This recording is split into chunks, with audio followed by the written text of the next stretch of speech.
Hi hello brother, ఎలా ఉన్నారు అందరూ? ఈ వీడియోలో ముఖ్యంగా మన ఖత్తర్కి సంబంధించినటువంటి షేక్ తమీమ్ గారు ట్రంప్ గారికి వచ్చేసి ఒక విమానాన్ని అయితే ప్రెజెంట్ అయితే చేస్తారు కదా. ఆ విమానం గురించి పూర్తి డీటెయిల్గా ఎక్స్ప్లెయిన్ అయితే చేస్తాను. కాస్త చివరి వరకు అయితే వినండి.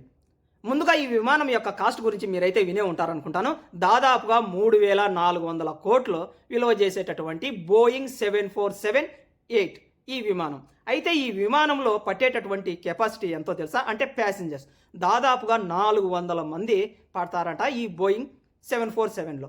400 మంది పట్టేటటువంటి ఈ విమానాన్ని కేవలం 40 మందికి మాత్రమే సరిపడేటట్లు డిజైన్ చేశారట రీసెంట్గా. ఈ విమానం యొక్క ఒరిజినల్ కాస్ట్ ఎంతో తెలుసా? దాదాపుగా 3,200 కోట్లు. కానీ ఇక్కడ 3,400 కోట్లు అని చెబుతున్నారు. అంటే ఈ విమానం లోపల కేవలం ఇంటీరియల్కే 200 కోట్ల రూపాయలు ఖర్చు పెట్టారంట బ్రో. అయితే మరి ఇంత విలాసమైనటువంటి 3,400 కోట్లు విలువైనటువంటి ఈ బోయింగ్ 747ని మరి ఖత్తర్కి సంబంధించినటువంటి షేక్ తమీమ్ గారు ట్రంప్కి ఇవ్వడానికి గల మెయిన్ కారణం ఏంటంటే, ఇక్కడ ఇంకొక రీజన్ కూడా చెబుతూ ఉన్నారు. ఈ విమానాన్ని 1 గంట సేపు గన మెయింటైన్ చేయాలి అంటే గన దాదాపుగా 20 కోట్ల రూపాయలు ఖర్చు అవుతుందట.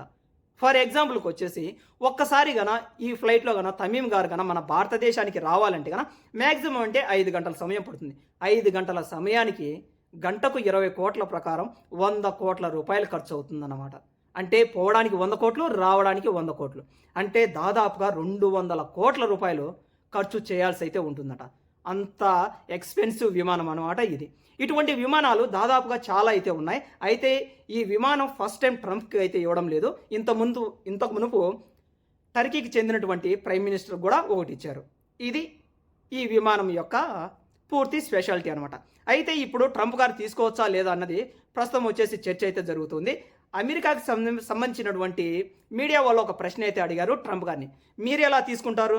ఎంత ఖతర్కి సంబంధించినటువంటి రాజుగారు ఇచ్చినప్పటికి కూడా ఆ గిఫ్ట్ ఇస్తున్నారంటే కన్నా ఏదో ఒక మెలిక ఉంటుంది కదా, మీరు ఎలా తీసుకుంటారంటే అప్పుడు ట్రంప్ గారు కూడా $400 బిలియన్ విలువ చేసేటటువంటి విమానాన్ని నాకు ఇస్తూ ఉంటే మీకెందుకు నొప్పి, ఇప్పుడేంటి $400 ఇచ్చి నన్ను కొనుక్కోమంటారని చెప్పేసి చాలా చిలిపిగా సమాధానం అయితే ఇచ్చారు విలేకరులకి. అంతేకాకుండా రెండో ప్రశ్న కూడా అడిగారు విలేకరులు, మరి మీరు ఒకవేళ నెక్స్ట్ టైం కన్నా ఎలక్షన్లలో ఓడిపోతే కన్నా మీ సొంతంగా ఉంచుకుంటారా, లేకపోతే కన్నా మన ఆర్మీకి సమర్పిస్తారంటే కన్నా నేను ఓడిపోయినప్పుడు చూద్దాం, నేను నా దగ్గర పెట్టుకుంటానో లేదో ఆ తర్వాత ఆలోచన చేస్తాను. ఒకవేళ ఓడిపోయినప్పటికి కూడా దానిని మన అమెరికాకు చెందినటువంటి సైన్యాధికారులకి అప్పగిస్తానని చెప్పేసి మరొక నవ్వుతూ సమాధానం అయితే చెప్పారు ట్రంప్ గారు.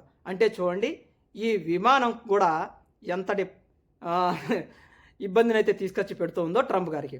అయితే మరి ఇన్ని $400 బిలియన్ విలువ చేసేటటువంటి విమానాన్ని ఇస్తున్నారంటే కన్నా దీని వెనక ఏదైనా మెలికే ఉందా అంటే కన్నా ప్రస్తుతం వచ్చేసి మనకు పాలస్తీనా అదేవిధంగా ఇజ్రాయెల్కి సంబంధించినటువంటి కొన్ని చిన్న ఇబ్బందులు అయితే ఉన్నాయి కదా. బహుశా కొద్దిగా వాటిని సాల్వ్ చేయడం కోసం కావచ్చు, లేదంటే కన్నా ఇక్కడ ఎలాగో ఖతర్లో కూడా మనకు అమెరికాకు సంబంధించినటువంటి బేసెస్ ఉన్నాయి కాబట్టి వారికి సంబంధించినటువంటి F-35 యుద్ధ విమానాలు కావచ్చు ఉంటాయి కదా. దేశానికి సంబంధించినటువంటి భద్రతకు సంబంధించినటువంటి వారి అవసరాలను బట్టి కూడా ఒక చిన్నపాటి స్నేహపూర్వకమైనటువంటి గిఫ్ట్గా కూడా దీన్ని మనం భావించవచ్చు. ఏదేమైనప్పటికీ కూడా $400 బిలియన్ విలువ చేసేటటువంటి ఈ విమానాన్ని త్వరలో ట్రంప్ గారు అయితే ఎక్కబోతున్నారు. చూద్దాం తీసుకుంటారా లేదా అని. Have a nice day. Bye bye.